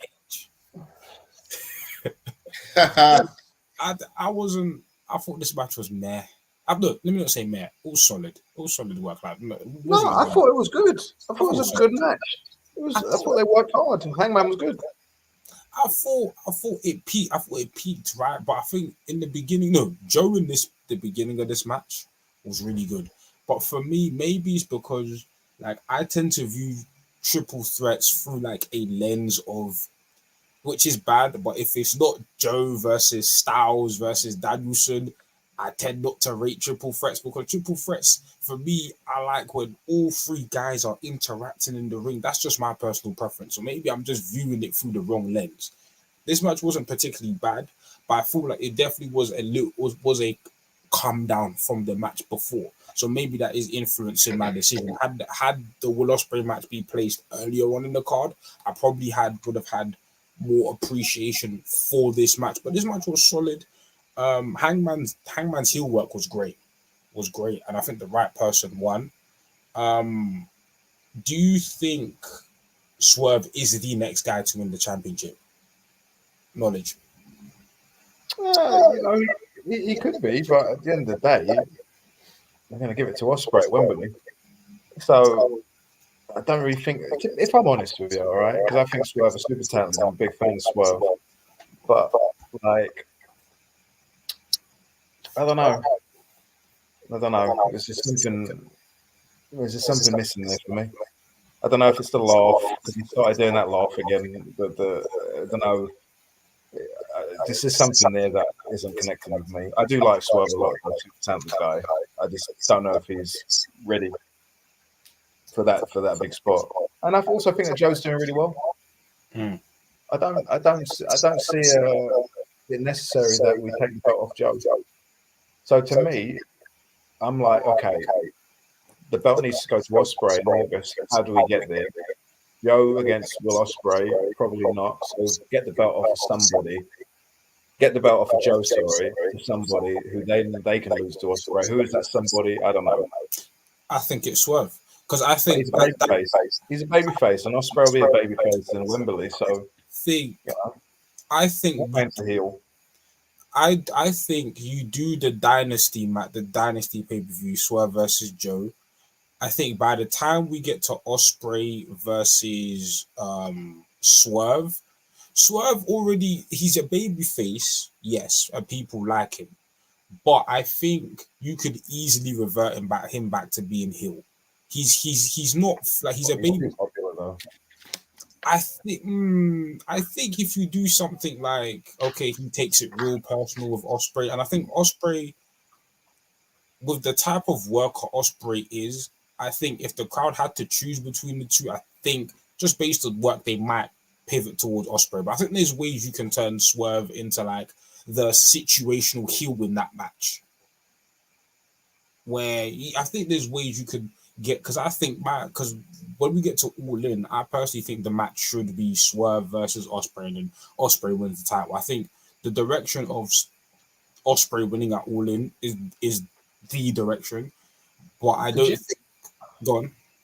Could you imagine if Max didn't get too self-indulgent last summer, and if he would have remained as a heel, like, you know, main event heel, really good, great promos, if he would have stuck on that road, and he could have kept the belt until All In, and he could have dropped it to Osprey. Yeah, Max as a heel versus Osprey would have been phenomenal. At Wembley, holy shit! Could you imagine how good that would have been? That would have been heel Max building up to Wembley. That would have been crazy, absolutely crazy. You can't get back there. You should never be a babyface again, but he will be, because he's going to have to be. Yeah, he's going to have to be when he comes back. Get that feud with Adam Cole out of the way. If there's any comedy in that feud, bro, I swear, that is a blood feud. There needs to be a blood feud. If we get tofu and all this fucking nonsense, when that bullshit, I swear, bro. Atlas, your thoughts. He's never letting that tofu take. He's never letting that go. The worst thing. God. Yes, okay. What were you gonna say, G? Nah. Your thoughts on the triple threat and the direction of like the world title picture going forward. I think the triple threat was fine. I don't really have anything of note to say about it. I just thought like it was fine. I had higher hopes for it. Well, it was a fine match. Some of the work was good. I would have liked to have seen the booking be a bit different and have it more as a three-way dance rather than a procession of like singles matches. You get me? Mm-hmm. Like single sequence. I think the Hangman heel turn.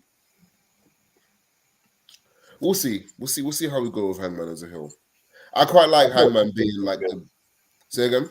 I thought Hangman was really good in that match. The way he was the heel, I thought he was excellent, especially the way he just managed to handle the referees. I actually laughed.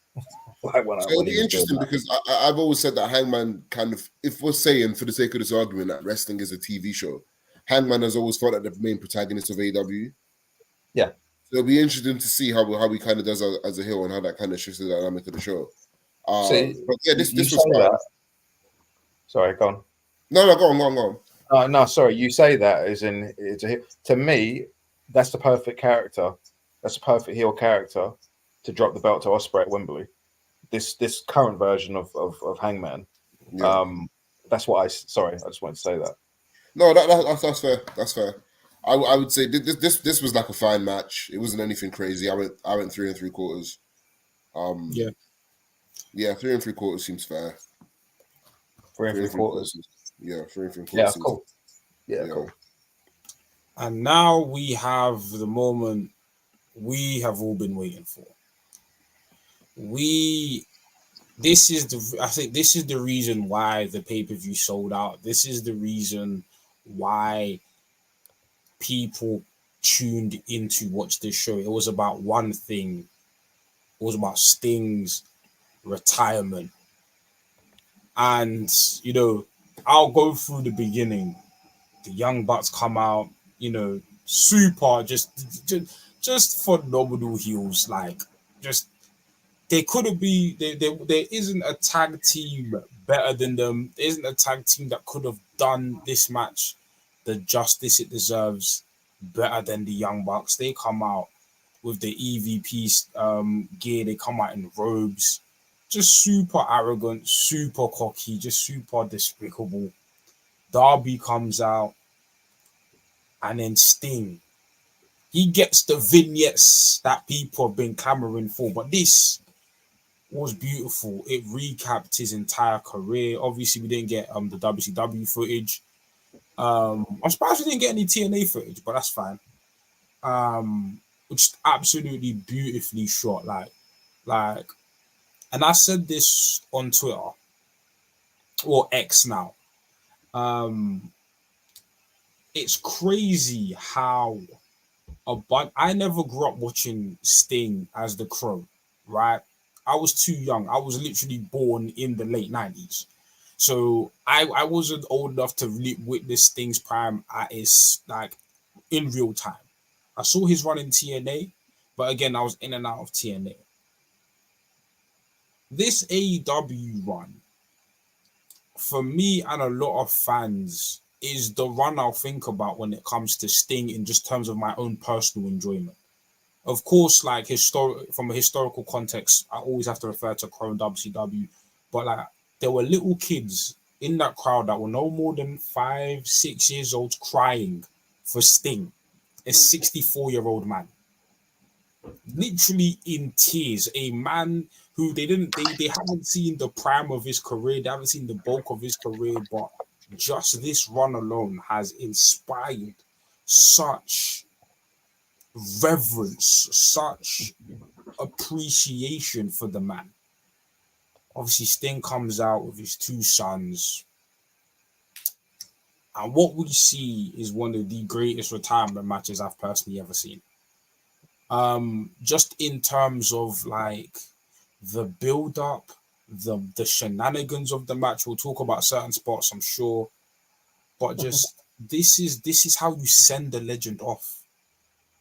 And I will remember this. Like, this is the gold standard of retirements. This is the gold standard of how you treat a legend with dignity and respect. And by the end of the pay-per-view, like, he won the match.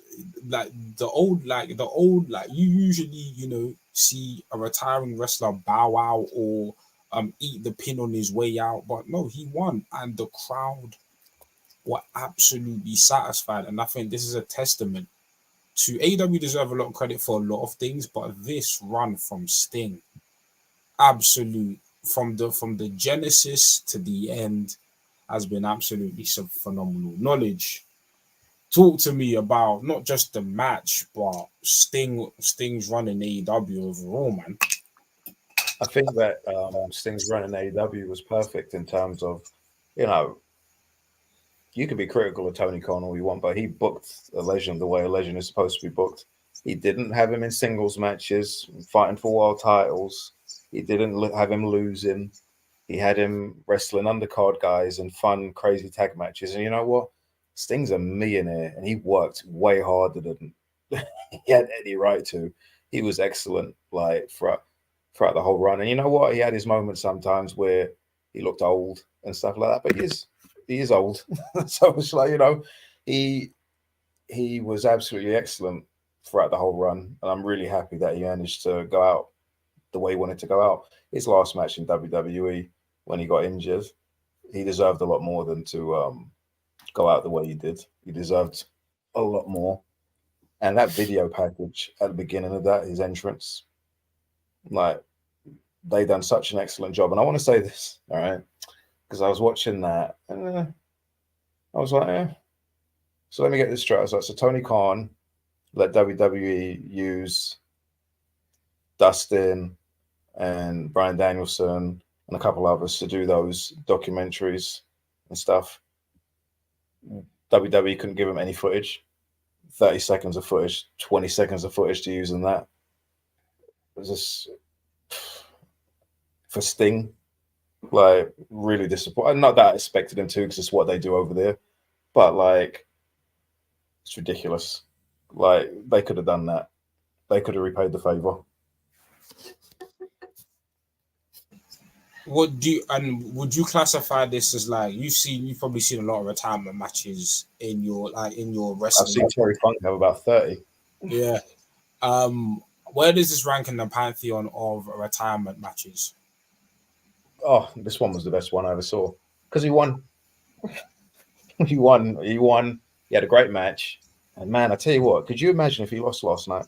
Could you imagine if he lost? They would have killed that audience dead. Absolutely dead. They gave everyone a real feel-good moment. You don't get them in wrestling too much anymore. Like, And it's nice sometimes to just make people happy. You know, they made everyone in that building happy, and he deserved it too. He deserved it. Could you imagine if he lost? All right, if he lost yesterday, we would have ended the show all sad. People would have been filing out of the building all unhappy. Even if he'd done a nice little speech afterwards, it wouldn't have been the same at all. Like he was in there with two guys that had a lot of criticism from people with the fact that they were in that last match with Sting. Oh, why would they put themselves in that match with Sting? Oh, I can't believe they booked themselves in that match. Like Sting didn't want him there. Like Sting was just, he had no choice. His hands were tied. You know, he had to have the match with the Bucks. Those guys worked their arse off in that match to make that man look credible. Like, that was one of the best matches Sting ever had. Like, if I'm honest, Sting was never famous for having amazing matches. I think you could argue that some of his best matches, like as far as quality wise, you could argue that some of them were in the last few years. That's how good the run has been. That match yesterday was fantastic. He looked great. It was so much fun. And also, you talk about moments, which I don't really go into that talk that much, but AEW created a moment yesterday for a moment in wrestling history that a lot of people are going to remember for a long time. And, you know, the WWE did the one with Flair, which was great. The match didn't really do it for me. And the fact that he lost, he should have lost that match. He couldn't have beat Shawn Michaels, but even then he lost the match. Like, Shawn Michaels lost his match. It's just nice sometimes for a guy to win, you know, and they shouldn't win all the time. Obviously, they shouldn't win all the time. But in this instance, it was the right call. A question from Mex. Do we know that AEW asked for the footage and WWE said no? That is an interesting question. The story that I've heard today was that they did ask. Whether that's true or not, I've had credible people tell me that they asked. Atlas, your thoughts on the match, the retirement match, the final match of Sting? I think they couldn't have picked a better opponent. I also think part of me wanted the Bucks to win to give the tag team division like a bit more stability. But then as I got like halfway through the match, I was like, yeah, there's no way Sting can lose.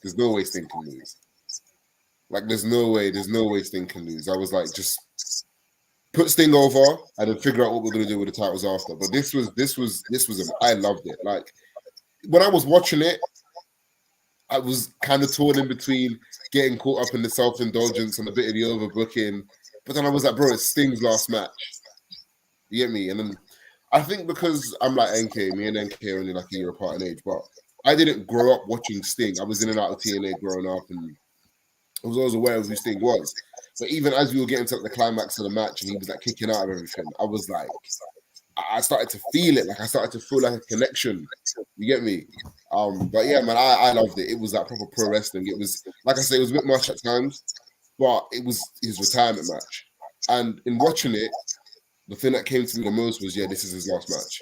This isn't going to be a thing where he comes out of retirement 3 or 4 years down the line, and this is it. And I think it was a perfect way to go out. Perfect partner, you know, perfect opponent. He had Ric Flair there, Steamboat there. He had his sons with him, dressed up like him. Like, there was a lot of bells and whistles, but they were the right bells and whistles. You get me? Not monologues and and hoodies and.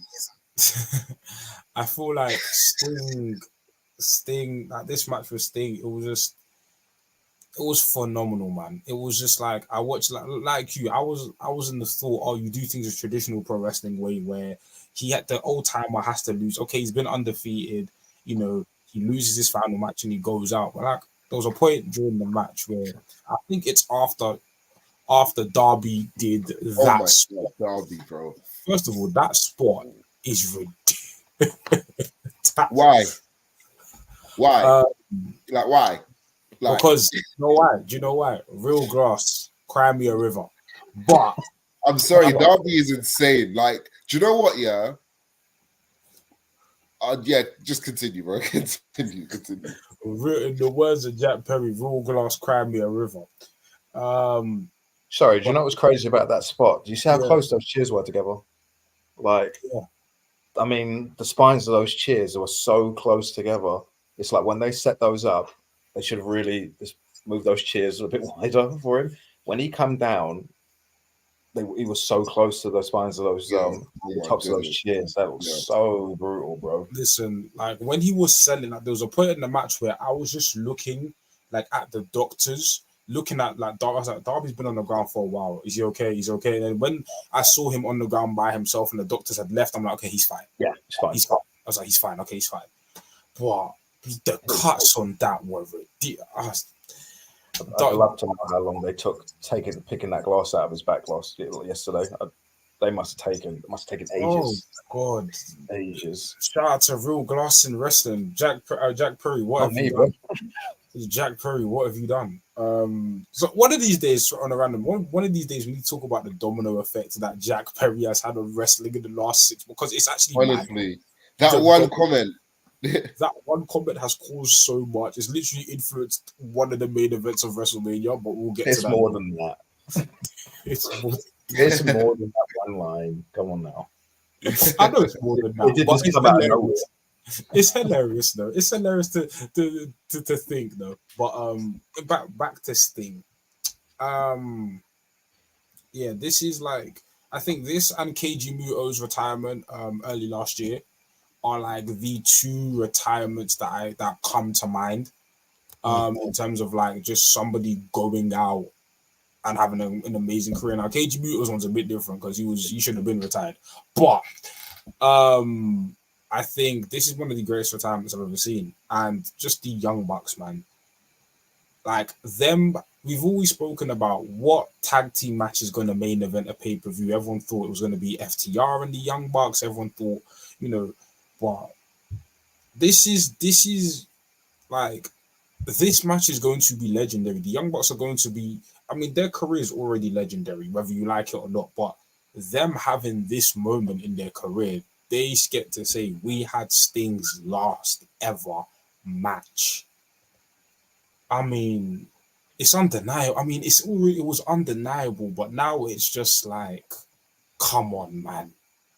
These guys are the greatest, man. These guys they gave Sting, a 64-year-old man, one of the best matches in probably, like you said, in Sting's career, but just one of the best retirement matches and one of the best spectacles in wrestling. Because people will go, that Darby Allin spot will live on. Sting winning will live on. Like this match will live on. This isn't going to be something that comes and goes. I literally saw people my age get Sting tattoos, for God's sakes. Like people in the crowd wearing, seeing children. Me and Atlas are young. There are people way younger than us wearing bloody Sting masks. And not for nostalgia purposes, not because their dad told them, oh, Sting's a cool wrestler back in my day. No, because they saw it with their own eyes. And that's what this run has done, man. This is there'll never be something like this, man. Don't never be something like this. What a moment. What a send-off, man. What a send-off. This was spectacular. Do you know what's really nice as well was seeing over the weekend all those videos of all that talent saying lovely things about Sting. And even, I don't know if you ever did you see the video of the voicemails? I haven't seen that one yet, no. Oh, he was listening to those voicemails that talent had left him. And it was just really nice hearing them say such, like, because, he's different to everyone else. He's like a universally, good dude.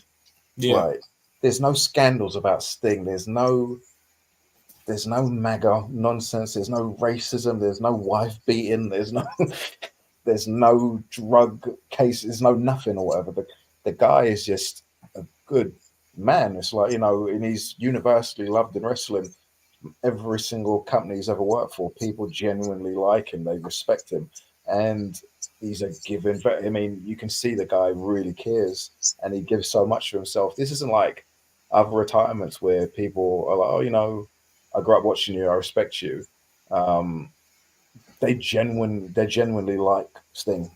You see that his co-workers, as young as some of them were, they genuinely like him, and they're saddened that he's not going to be working there anymore. Mm-hmm. He's not got this air around him where, you know, I have to shake his hand, but I can't go and speak to him. Yeah. Afterwards, whatever, I got to stay away on this side of the room, and he's in his own dressing room. Right? It's like, you know, you can see that once he's gone, they're going to genuinely miss him over there. Yeah. And that's once again, that's a testament to him and the fact that he's remained the same after all these years. Like, look at his peers. Look at his peers and how some of them disgrace themselves over the years. Yeah. He's not like them. Yeah. Navy said in the comment section, probably the safest wrestler to idolize, an amazing wrestler, an amazing human. Yeah. Before we can Sting, do you? Yeah, no. Before we go, I alluded to this earlier. This has been heralded as one of the best AEW pay-per-views ever. Currently on Cage Match, it has a 9.43 rating on a pay-per-view. Is this a top 3 AEW pay-per-view for you? And yes, if not, okay, it's a top 3 AEW. Where does it rank in your top 3 in terms of AEW pay-per-views? I don't know if it's better than the one last year. I think the Revolution last year, and I think might be the best one I've ever seen.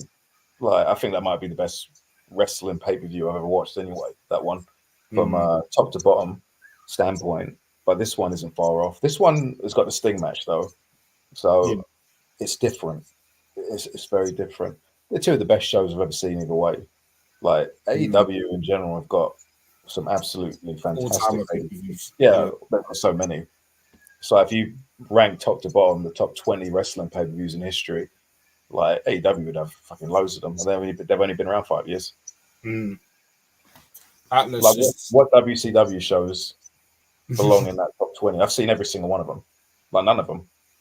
What WWE shows belong in that top 20? WrestleMania 17 is one that people talk about. There's a few takeovers. Some of those takeovers are brilliant. Like, a couple of those are really good, actually. But I mean, like, the AEW ones, there's just so many. I would say I wouldn't. Takeovers on pay-per-views. I'd say the top 3. Don't ask me for an order because I can't put them in order. This Revolution, last year's Revolution, and 2021 All Out, it would be my top 3. In terms of ranking them all time, there's a few Wrestle Kingdoms, 10 and 11, no, 9 and 10. I'm not counting those pay-per-views, because if you want to, no, they're not pay-per-views. Okay, cool. If it's that, then yeah, I reckon if we were to do like a ranking, if we did like a machine for machine AEW pay-per-views against WWE pay-per-views, it would be very spooky for a company that's been around for 40 years compared to a company that's been around for 5. You get me? AEW don't miss with their pay-per-views. They don't miss. I think for me, when it comes to top 3, it is hard, man.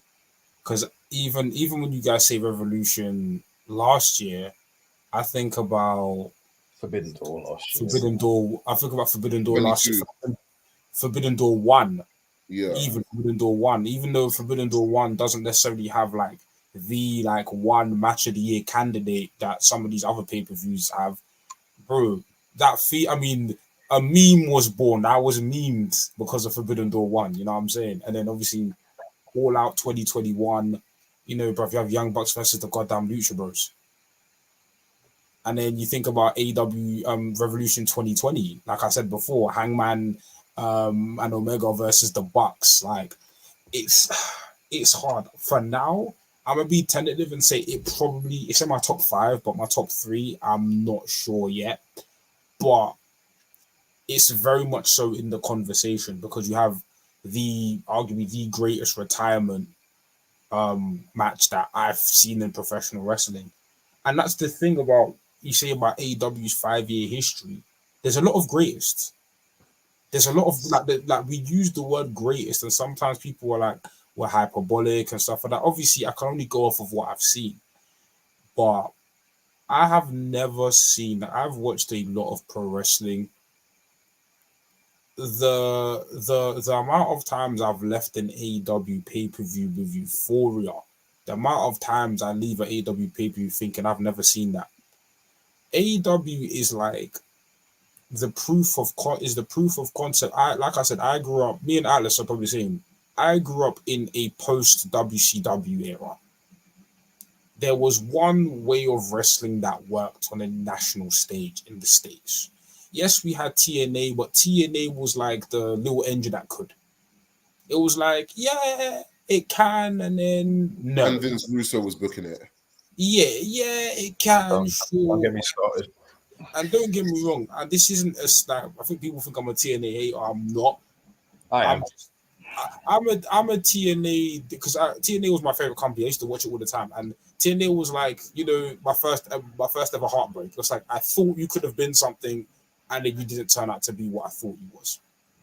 Should have been friends with me back then. I would have told you they can't. This is what I mean. Just on a quick one. This is what I mean. Why does Bischoff have so much credence when he's literally drove two companies into the ground? But because people grew up with him on their television sets, and yeah, that's why. That's all. Nonsense. And he says that he didn't. There's that as well. Yeah, he says that he didn't. But like, there's, like I said, the person. I was the type of person like years ago when I first watched Omega and Okada. I was naive. I was like, he should come WWE, not because I wanted him there, but because I wanted more people. I wanted these guys to be celebrated on a Western stage. Do you know what I'm saying? I wanted these guys because I knew as much as I love Japan, as much as I will preach the Japanese flag, people want a product that's easily accessible to them. Yeah. And I wanted people to see these wrestlers. AEW is the company, regardless of my critique of it, is the company that's done that. I can go on the street and now people like, oh yeah, I watch AEW, I watch Will Ospreay, I watch Kenny Omega, this is what I watch. And this pay-per-view, the saying restored the feeling, but this is the feeling. AEW brought a feeling to wrestling that I, as a post-WCW baby, never felt. In terms of seeing a product celebrate Graps for the sake of Graps, wrestling for the sake of wrestling.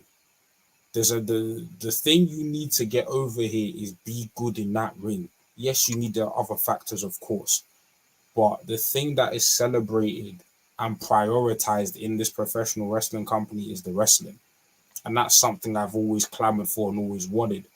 So I'm forever grateful to watch this. You know what I'm saying? I'm forever grateful that I can watch Konosuke Takeshita and Will Ospreay, and people aren't telling me, what's your favorite Konosuke Takeshita promo? Who gives a shit? Look at him wrestle. You know what I'm saying? Like, I'm gassed. I just left the pay-per-view feeling like, and like after the tumultuous couple months of like AEW in late 2023, I was like, we're back. Now, maintain it. C2 and getting the better match. I don't know. We'll see how we get on. I don't know. Pay-per-view wise, at least this is a good start to the year. Yeah. This could be a good reset for them, but I'm gonna wait until next week Wednesday and see how that goes. And then I'll look at the build towards this Dynasty show and see what they do with Okada and Mercedes, and then I'll make my opinion on whether or not they're back or not, because I don't know. Wrestling promoters are burned. Yeah, they've let me down many times. So that's fair. No, and skepticism is warranted, but at least for now, if wrestling was to end today with AEW Revolution, I'd be, this is a fine send off for Sting, and this was a fine pay-per-view, man. But big up Atlas for coming on the show, man. It's always a pleasure talking Graps with you, man. Let the people know for having me, man. Let the people know what you got going on and where they can find you, man. My username is Atlas AS on all social media. You may or may not have seen me on the AOT pod, but if you come across that, drop a follow. But yeah, man, follow up the Wrestling's account. Make sure you're tuning into all the content, because these boys, listen, man, these boys work hard.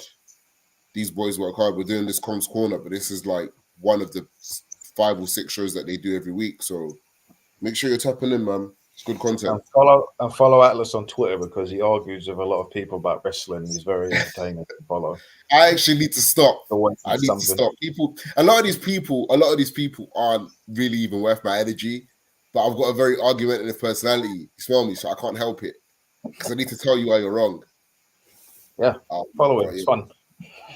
Just for the count, man. But yeah, man, this has been another amazing episode of the Commissioner's Corner. Catch us next week. Next week it will be big business or big business the week after. Big business is the week after. Week after. Wait, no, yeah, the big business is it's next week. Next week, yeah. Got you. So you lot will be recording just before it. Got you. Makes sense. But yeah, like there's a lot of stuff to be talking about. And New Japan, you've escaped.